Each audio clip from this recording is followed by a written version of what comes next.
hundreds of thousands of people worldwide are celebrating the 100th birthday anniversary of Shri Mataji Nirmala Devi, founder of Sahaja Yoga meditation movement and spiritual leader. Those who have not heard about Shri Mataji could be surprised that the personality of such stature has not reached their awareness yet. The impact of her work on humanity is hard to estimate. But all who are familiar with Shri Mataji can state that her work has and will have at all times ahead the most significant impact on the evolution of humanity as a whole.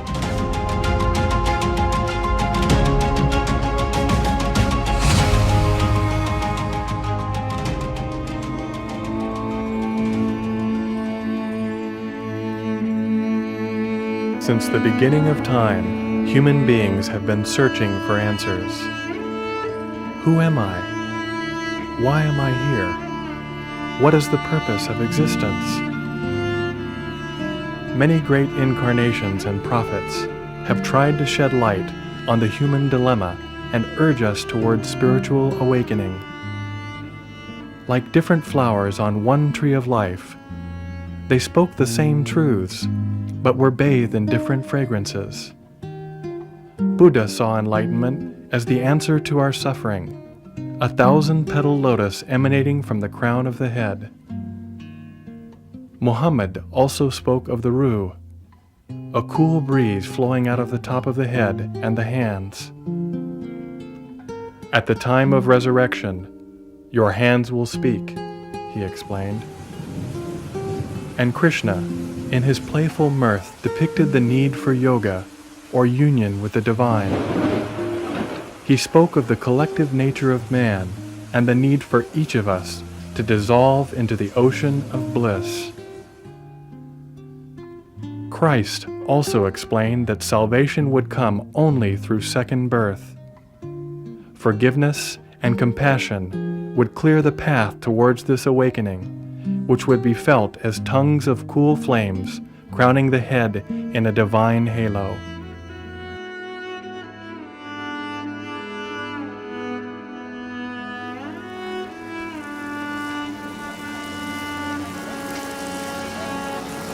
I was very lucky that I was able to meet with Shri Mataji when I was about 18 years old.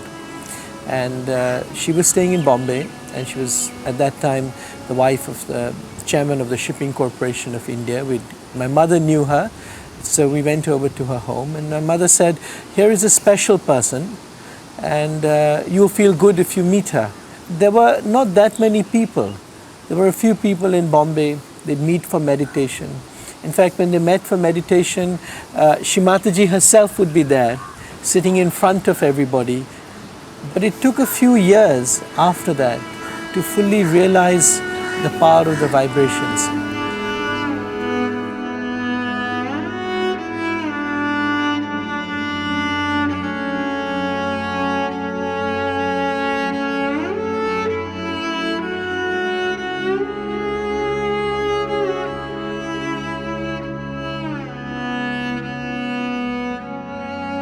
Since 1970, Shri Mataji Nirmala Devi began teaching a small group of seekers how to meditate.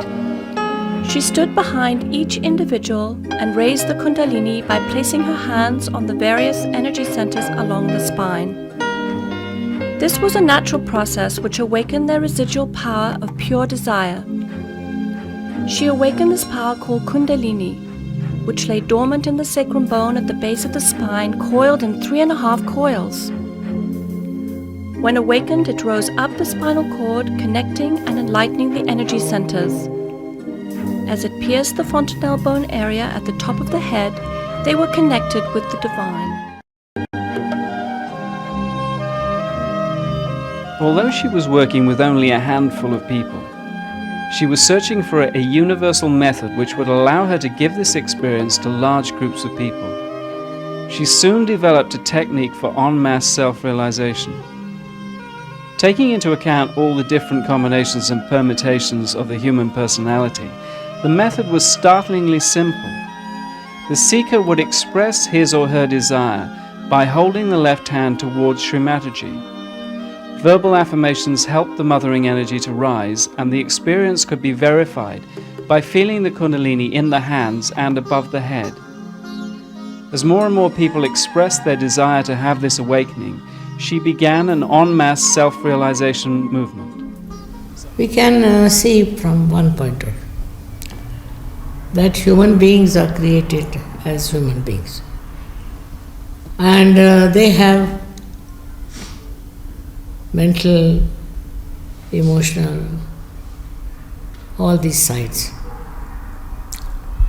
Now they are guided by their emotional side, maybe mental side, also depending on the birth and all that.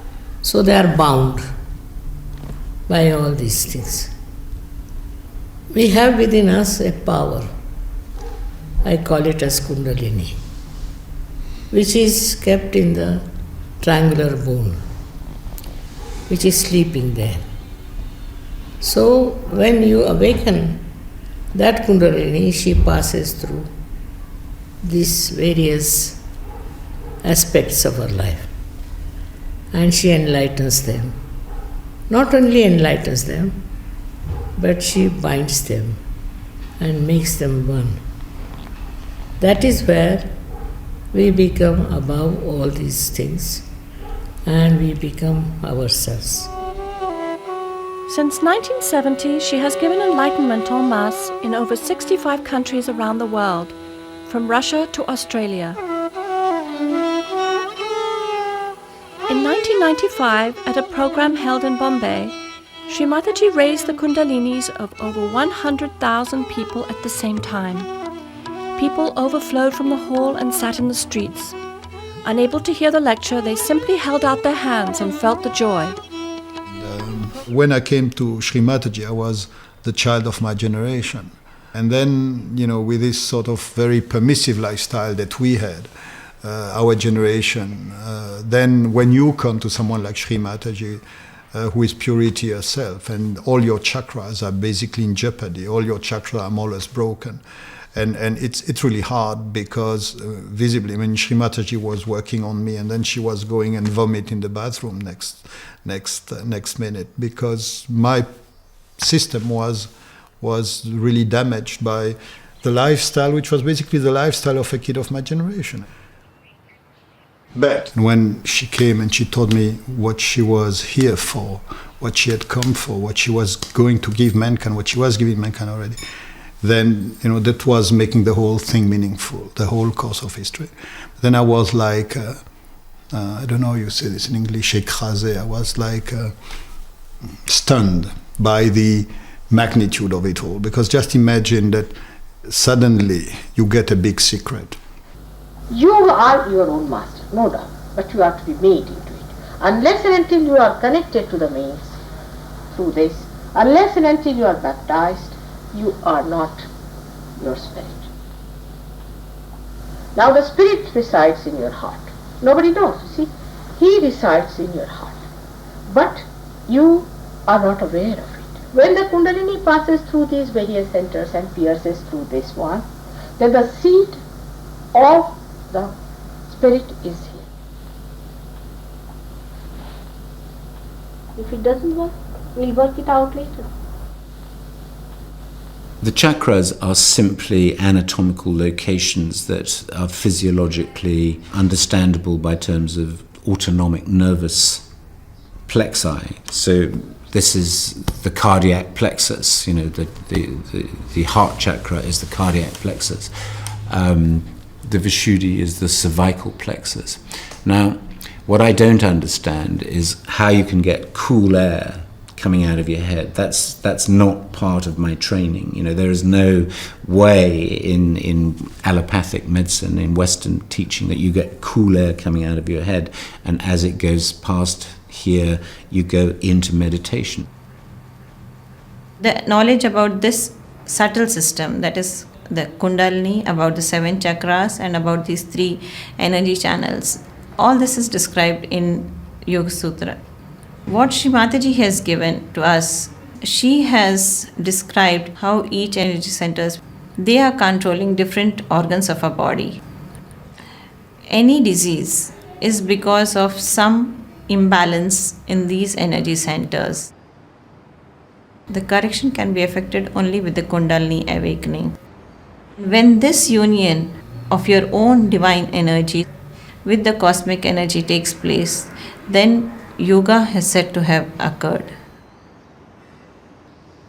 Normally, a person cannot stop his or her thoughts, but when the Kundalini gets awakened, then a person is put into a thoughtless state, and finally it goes up to the Sahasrara and a person is feeling the cool breeze. Yoga or union had become effortless. No more standing on your head, no need for expensive mantras. Now it was easier to get your enlightenment in the heart of London than it was in the Himalayas. Visits to the psychiatrist's couch were no longer necessary.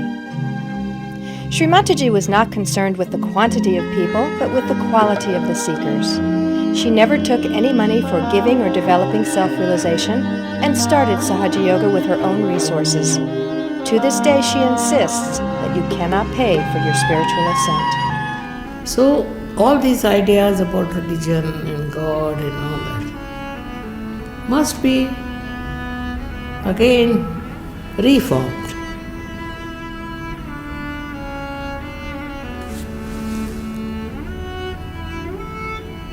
There's no need to ring the bells or anything. Bells have to be inside.